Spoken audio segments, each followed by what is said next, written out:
তো সারাদিনের রান্না বান্না কাজকর্ম বাড়ি ক্লিন সব শেষ। তো এই যে সব এগুলো রান্না করা শেষ হয়ে গেছে। রুই মাছ চাল কুমড়াটা সেই স্বাদ। রাইস দেখুন অল্প রাইস লাগে আমাদের। শাক, সজনে, করলা ভাজি সব কিছু শেষ। কাজকর্ম এখন খেতে বসবো। আর ফ্রিজে অনেক মাংস রান্না করা আছে, সো এখন আমি খাওয়া দাওয়া করব।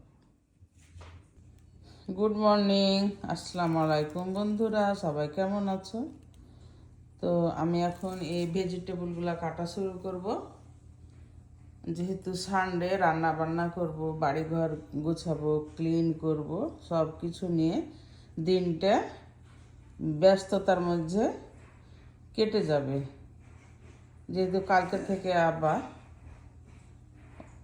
কাজ শুরু, Monday to Friday office day. তো এই যে আমি সব কিছু কেটে কুটে রেডি করলাম। এটা হলো চাল কুমড়া, এটা হলো সজনে, এটা হলো রুই মাছ, এটা হলো লাউ, এটা হলো চিচিঙ্গা, এটা হলো বিভিন্ন মিক্সড শাক। আর এখন শুধু করলা ভাজিটা কাটবো। তো মাছটা আমার ভাজা হয়ে গেছে, এই যে রান্না শুরু করে দিচ্ছি। এখানে মশলাটা কষে নিচ্ছি।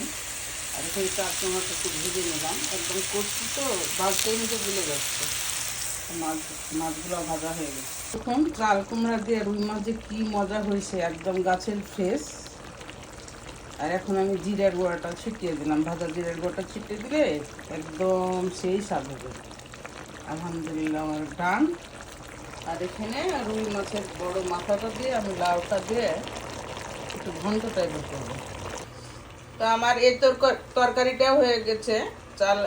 লাউ দিছি, রুই মাছের বড় মাথা দিছি, কয়েকটা ঢেঁড়স ছিল একসাথে দিয়ে রান্না করে ফেলছি। নাহলে সারাদিন অনেক রান্না। মেঘাচ্ছন্ন, যে কোনো মুহূর্তে বৃষ্টি আসতে পারে। শাকের তরকারিটাও হয়ে গেল।